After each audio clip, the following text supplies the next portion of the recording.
welcome back to It's an Inside Job podcast. I'm your host, Jason Lim.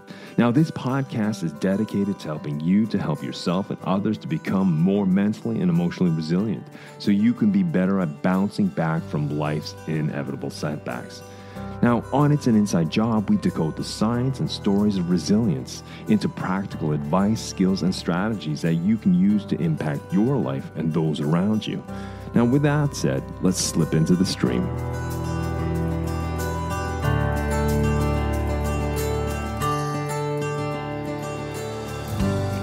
Welcome back to It's an Inside Job. I'm your host, Jason Lim. Well, this week we are going to have one of my solo pilot projects. But this week it's going to be a little different. I'm going to be talking about breathing and the protocols of breathing to understand and explore the science of breathing. Because breath, how we take breath, well, it can mean the difference between impulsively reacting to a situation or responding to a situation. It can determine the difference between us engaging or disengaging with the problem at hand. So in this week's episode, I want to discuss the importance of breathing in managing stress and promoting mental and emotional well-being.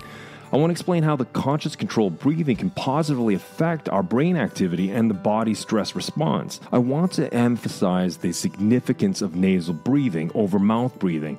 I want to highlight its benefits in improving oxygen intake, activating the vagus nerve, and releasing nitric oxide.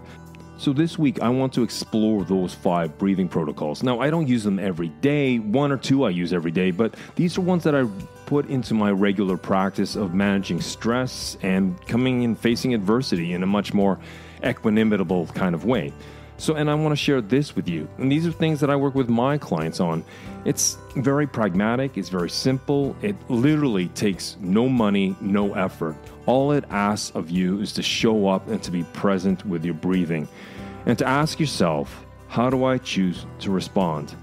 So without further ado, let's dive into this week's solo episode with me, myself, and I. See you on the other side.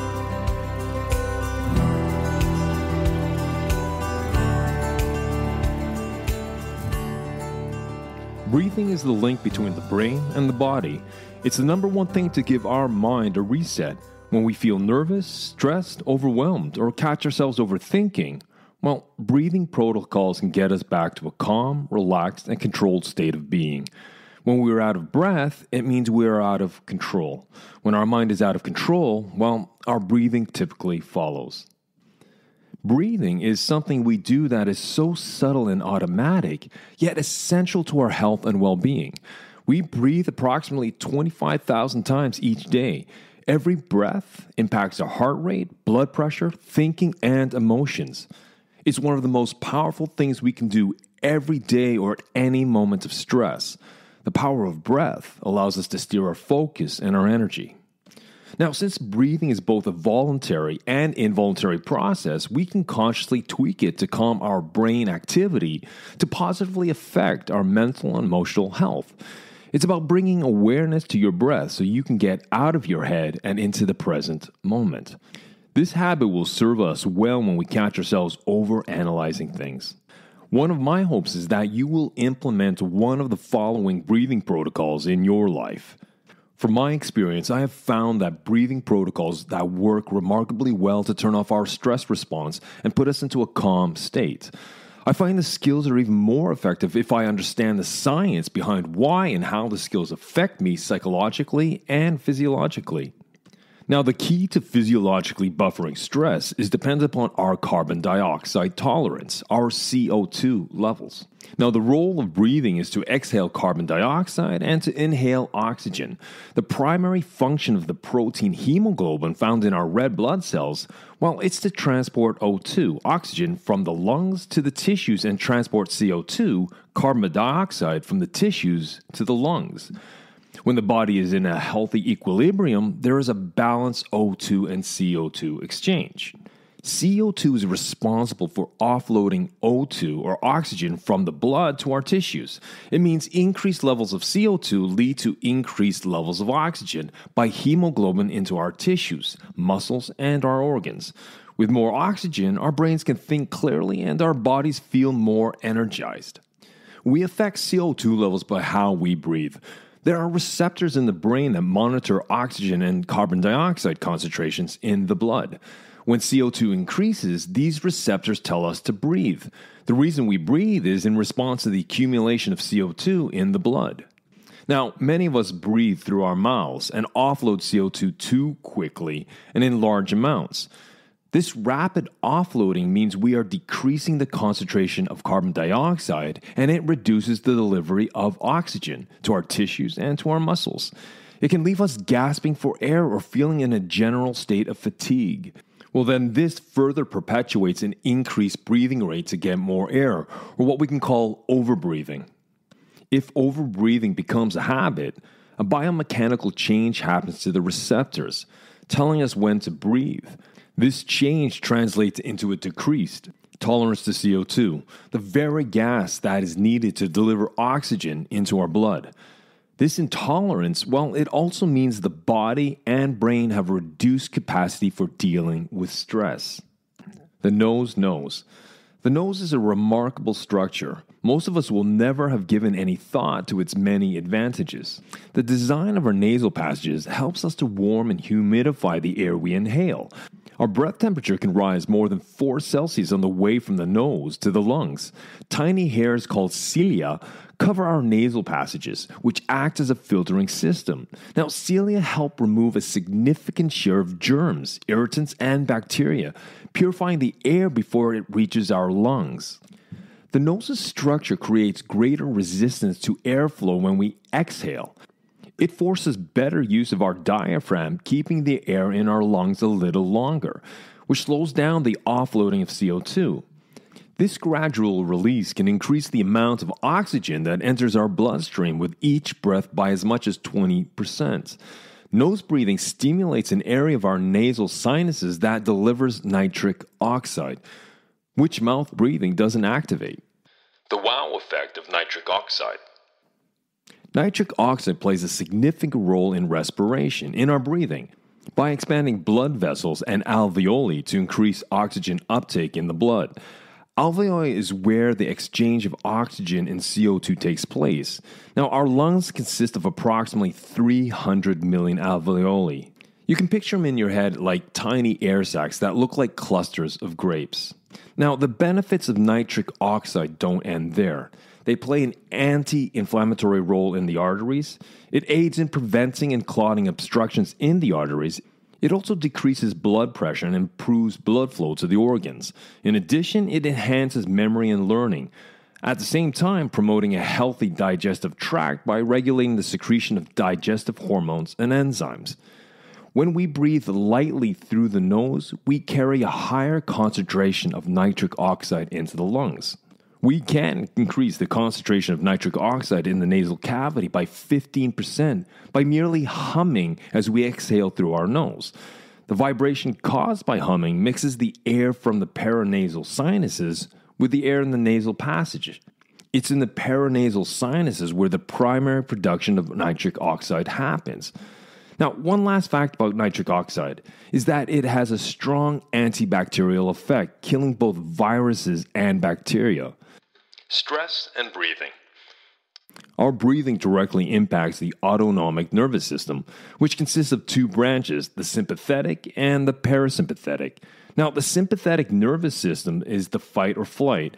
It's engaged each time we inhale and puts us into a more alert state. It primes the body for acting in threatening situations for survival. Now, the parasympathetic nervous system, or better known as the rest-digest system, well, it's activated anytime we exhale and shifts us into a calmer state, such as when we are sleeping or eating. Now, many of you may have heard about the vagus nerve. Well, it's part of the parasympathetic nervous system. It runs from the brainstem and it connects to the tongue, vocal cords, lung, heart, and other organs. This major nerve also influences our metabolism, digestion, production of enzymes, hormones, and so much more. Now, if we want to manage an anxious or stressed state, it means activating the parasympathetic nervous system, the rest and digest system, through the different breathing protocols that I will outline at the end of this podcast, at the end of this episode. These protocols stimulate the vagus nerve, shifting us into a more relaxed state. Shifting states. Now, every state we experience actually has three elements: the mental, the physical, and the emotional. Particular breathing patterns accompany our different states. When we feel secure and confident, while our breath is deep and relaxed. When we feel uncertainty and self-doubt, well, our breath is shallow and constricted. The ability to shift our state is dependent upon being aware of how we are breathing at any one moment. We need to be in the here and now. Once we get into the habit of tracking the way we breathe, well, we open a window to observe and reflect on our current state. Let's say, for example, if I feel overwhelmed by work and deadlines, well, I need to take a brief moment to monitor my breath. I notice that my breathing is shallow and restricted. This awareness, well, it allows me the space to ask and answer the question, how do I choose to respond?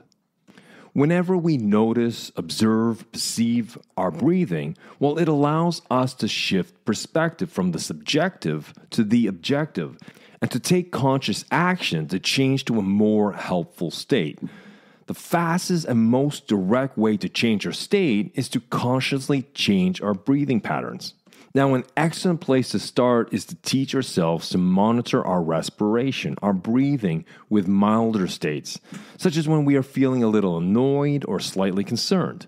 This way, well, we will be more prepared when stickier states arise. Nose breathing protocols. So let's just take a moment to recap. So remember, when we inhale, when we breathe in, this increases our alertness by activating our sympathetic nervous system, our fight-flight.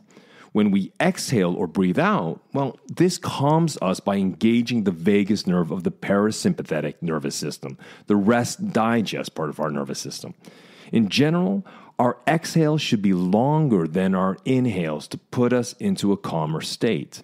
Okay, so now that we've dived in and explored the science behind breathing and why it's so effective, let's explore 5 different protocols, which I will outline now.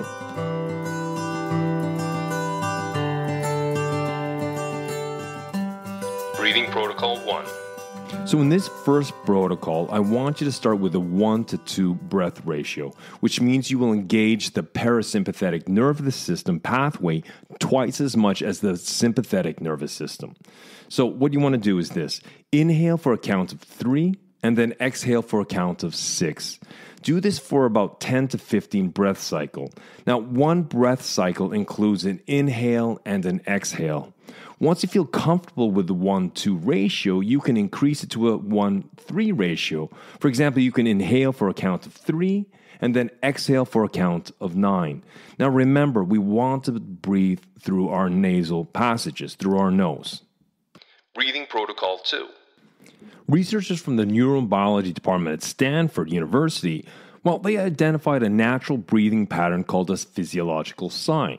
Now, it is a biological, hardwired circuit in our brains for rapidly distressing. It is most noticeable after someone has cried. Their inhales seem to shudder as they do a successful double or triple inhale.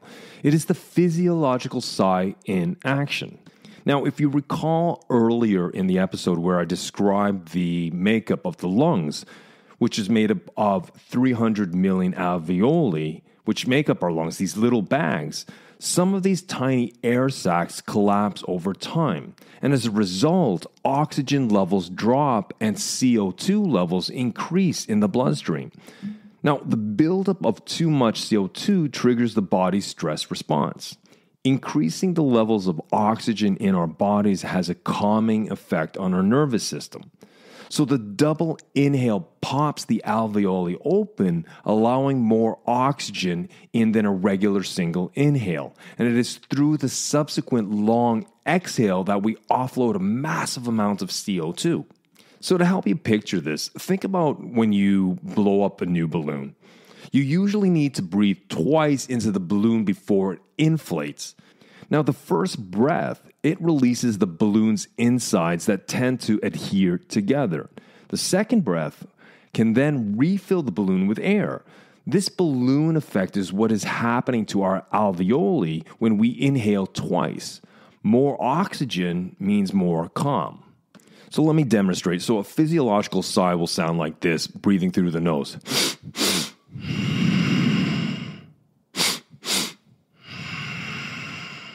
Okay, I know that was a little weird, so I hope my heavy breathing there didn't freak you out. Let's continue with the next protocol. Breathing Protocol 3. So the next breathing protocol is actually called the 4-7-8 breathing protocol. It was developed by Dr. Andrew Weil and is thought to reduce stress and to calm anxiety. So what you want to do is begin with an audible exhale to open your lungs and to release any tension in your shoulders. Then what you want to do is to inhale slowly and deeply for a count of 4, again through the nose, while keeping your tongue pressed gently to the roof of your mouth. Then hold your breath for a count of 7. Now, what does this do? This time allows for greater absorption of oxygen into the tissues.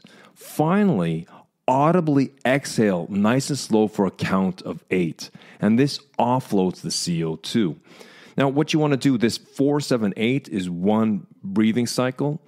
If you want to feel more stress and calm, what I usually recommend is about 15 to 20 breath cycles. And it's amazing how it recenters us. It brings us back to a calmer state, physiologically, emotionally, and mentally. And it allows more mental clarity to deal with the problem at hand. Breathing Protocol 4. Now, on average, Westerners tend to breathe between 12 to 18 times per minute, with a moderate intake of about half a liter per breath. When breathing at this rate, our lungs absorb about a quarter of the available oxygen in the air. Now, by taking longer and slower breaths, we allow our lungs to soak up more oxygen. James Nestor, the author of Breathe, The New Science of a Lost Art, he says the perfect breath cycle is a breathing rhythm of 5.5 seconds inhale, that's breathing in, followed by a 5.5 second exhale, breathing out, which works out almost exactly to 5.5 breaths a minute compared to the 12 to 18 times us Westerners breathe per minute. For me, I find this breath protocol to be one of the most useful and practical. I practice this a couple of times a day. At first, it was kind of awkward. But after doing it for a few days, it became easier. Currently, I do this breathing protocol 2 to 3 times a day, and it always leaves me feeling more alert, calm, and focused. Breathing Protocol 5. All right, this is the 5th and last protocol I'm going to talk about. It's called box breathing. Now, box breathing is a breathing protocol designed to help you stay calm in intense situations. It is quite simple. It's this. Inhale for a count of 4, again through your nose. Hold your breath for a count of 4. Exhale or breathe out for a count of 4. With empty lungs, hold for another count of 4. Then repeat the entire breath cycle. Do this for about 10 to 15 cycles before entering a demanding situation.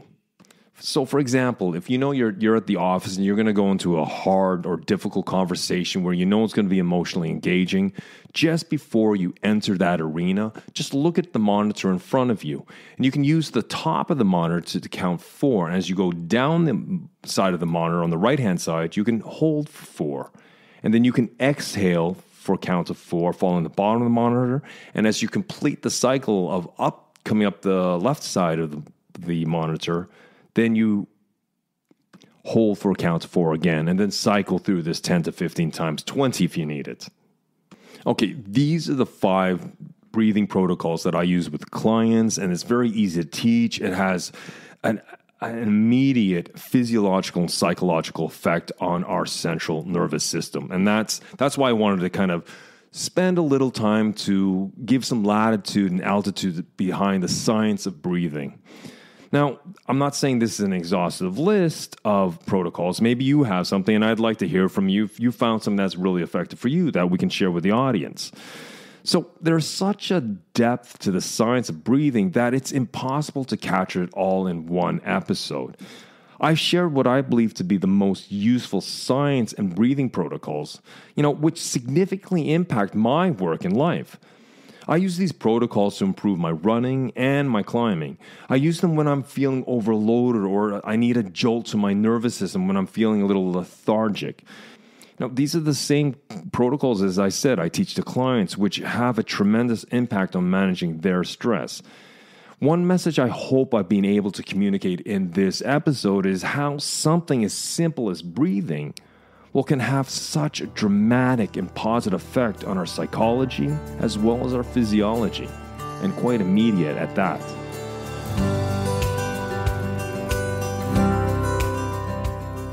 Well, I know this episode has been a little different than the normal format, especially the sort of the long-form discussions, I would guess, or some of the other ideas where I jump into psychological ideas and skills. But I think when we're talking about resilience, when we're talking about facing adversity or equanimity or creating a sense of well-being, even in the storm, in the middle of the storm, the eye of the storm, well, I think breathing is something that is always accessible to us. It is easy to use. It is, since we do it every day, every moment of our lives, but we just need to be conscious of it. We need to be present. We need to be in the here and now. And we can choose how we want. And that's a great thing about breathing. We can consciously take it over. And so if something captures our attention, we forget to be consciously aware of how we're breathing. Well, the great thing is the subconscious will take over the breathing and we just don't struggle for air. So any way you cut it, I think if you understand breathing protocols and you use those ones that work for you, well, I think you're giving yourself a bonus. You're giving yourself an advantage, especially in stressful, demanding situations. So if you enjoy this kind of content, let me know. I really appreciate the feedback, and I'm willing to do a deeper dive into any aspect of our physiology, our psychology, that will help us all become better players in this game of life, where we can be more resilient, where we can find more equanimity, that we can face adversity with more calm and collected mind states. Well, thank you for showing up for another week and allowing me to be part of that week. Until we continue this conversation next week, keep well, keep strong, and we'll speak soon.